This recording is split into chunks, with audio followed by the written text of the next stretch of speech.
Hello hall welcome back one more video. ఈ video ఏమంటే sweet pongal village life స్టైల్లో కట్టెల పొయ్యి మీద ఎలా చేస్తారనేది చూపిస్తాను.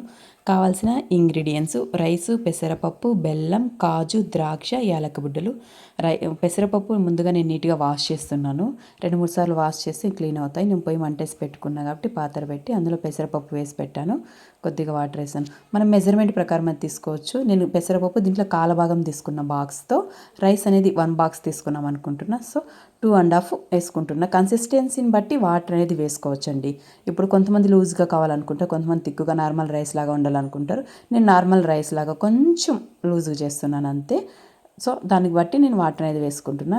ఇక్కడ నెయ్యి, డ్రై ఫ్రూట్స్ని ఫ్రై చేయడానికి వేసుకుంటున్నా. ఫ్రై చేసి మనం పక్కలో పెట్టుకుని లాస్ట్లో మిక్స్ చేసుకోవచ్చు.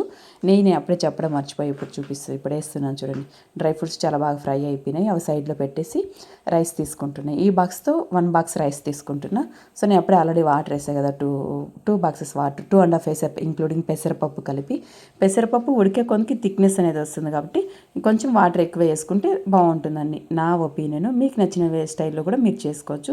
రైస్ 2-3 టైమ్స్ వాష్ చేసుకొని రైస్ అనేది వేస్తున్నాను. 2 కూడా ఒకేసారి వాష్ చేసి పెట్టుకోవచ్చు. నేను ఫస్ట్ అది పెట్టాను, కొంచెం వేడైన తర్వాత వేస్తాను. మధ్యలో ఇలా మిక్స్ చేస్తూ ఉండాలి, లేకపోతే అడుగున అంటిపోతుంది, థిక్నెస్ అయిపోయి బ్లాక్ అయిపోతుంది. ఇలా రైస్ కొంచెం దగ్గర వచ్చిన తర్వాత బెల్లం వేసి మిక్స్ చేయాలి. బెల్లము మనం లాస్ట్లో కూడా వేసుకోవచ్చు, పొడి పొడి ఉంటే. కొద్దిగా గడ్డలుగా ఉంది కాబట్టి అది మెల్ట్ అవ్వాలి కాబట్టి నేను ఇప్పుడే వేస్తున్నాను. బాగా మిక్స్ చేస్తే మొత్తం రైస్కి అంతా మిక్స్ అవుతుంది. మిక్స్ అయిన తర్వాత లాస్ట్లో ఇంకా మనం క్లోజ్ చేసి స్టీమ్ అవ్వడానికి పెడతామన్నప్పుడు డ్రై ఫ్రూట్స్, నెయ్యి యాడ్ చేసి మనం తీసేయచ్చు. నేను ఇంకా యాడ్ చేయలేదు, ఇప్పుడు యాడ్ చేస్తాను డ్రై ఫ్రూట్స్, నెయ్యి అనేది. యాలక్కి కూడా యాడ్ చేస్తాను. యాలక్కి ఇలా దంచి పెట్టుకున్నాను కవర్ మీద పెట్టుకొని. ఇప్పుడు యాడ్ చేస్తున్నాను చూడండి. ఇలా బాగా 2-3 సార్లు మిక్స్ చేసేసి డ్రై ఫ్రూట్స్ యాడ్ చేసి నెయ్యి వేసి ప్లేట్ అనేది క్లోజ్ చేసేస్తే tasty sweet pongal ready. Here is the output.